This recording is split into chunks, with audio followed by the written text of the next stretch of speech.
안녕하세요. 저는 군산지구에서 사역하고 있는 양혜홍 간사입니다. 출애굽기 묵상을 돕기 위해서 이 시간 출애굽기에 대한 소개 간단하게 드리도록 하겠습니다. 출애굽기는 누가 기록을 했을까요? 먼저 저자에 대해서 설명을 좀 드리겠습니다. 성경 안에는 모세가 출애굽기를 기록했다고 하는 증거들이 많이 발견이 됩니다.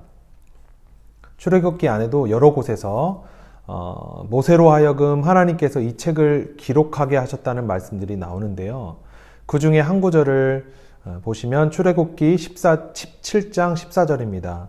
여호와께서 모세에게 이르시되 이것을 책에 기록하여 기념하게 하고 여호수아의 귀에 외워 들리라 는 말씀이 나옵니다.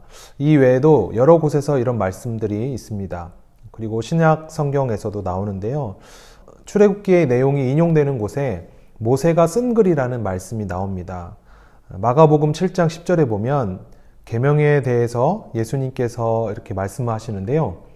모세는 내 부모를 공경하라 하고 또 아버지나 어머니를 모욕하는 자는 죽임을 당하리라 하였거늘 이라고 말씀합니다. 성경이 증거한다는 점에서 출애굽기는 모세가 기록하고 있음을 받아들이는데 큰 무리가 없다고 생각이 됩니다. 저자인 모세에 대해서는 제가 정확하게 설명드리기보다 출애굽기 안에 그의 출생과 역경, 또 고민, 사명을 감당하는 그런 모습이 그대로 담겨 있기 때문에 따로 설명드리기보다는 말씀을 묵상해 가시면서 알아가시면 되겠습니다. 다음으로 배경 및 주제에 대해서 설명을 드리겠습니다. 출애굽기는 모세 오경, 그러니까 모세가 기록한 5개의 성경 중에서 두 번째 책에 해당합니다. 모세 오경에서는 5개의 중요한 주제가 나오는데요. 하나님의 약속, 출애굽, 시내산 언약, 광야 생활, 가나안 땅 정복 등이 그것입니다. 그게 모세 오경에 나오는 주제인데요.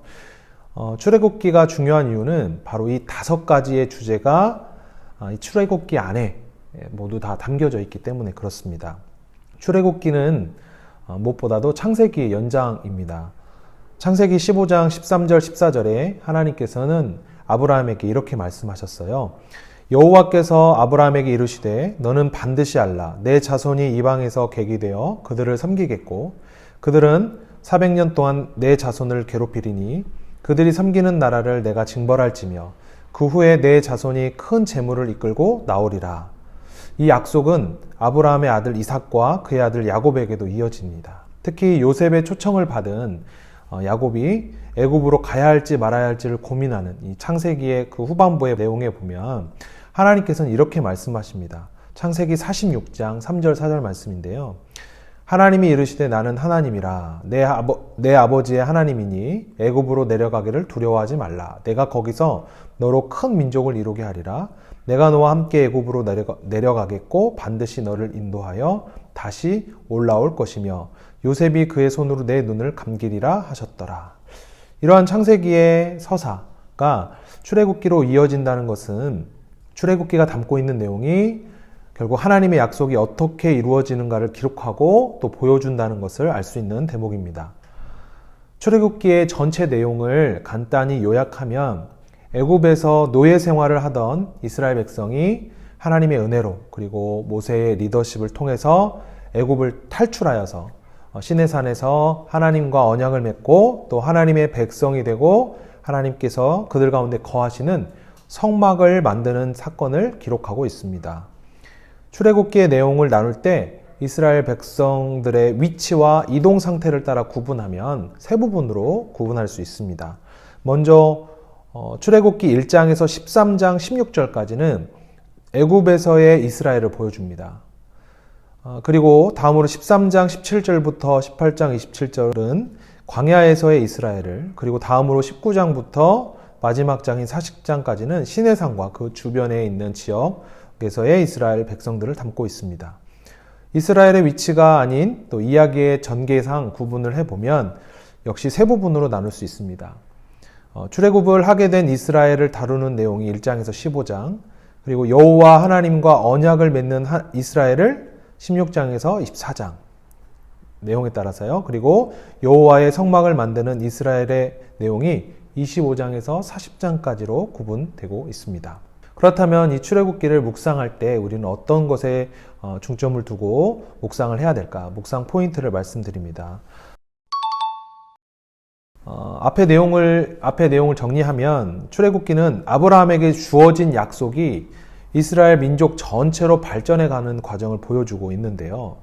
출애굽기의 전반부인 1장에서 18장은 출애굽의 구체적인 사건을 묘사하고 또 하나님의 주권적인 구원과 약속을 이루시는 강권적인 역사를 그림처럼 보여줍니다.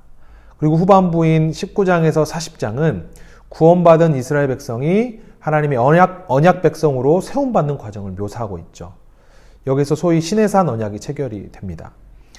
아브라함에게 주셨던 언약의 두 가지의 결과가 출애굽기에서는 두 가지로 이렇게 결과가 나오는데요. 율법을 받음과 성막 건설, 그러니까 하나님의 임재를 경험하는 것으로 발전이 되어가고 있다는 것입니다.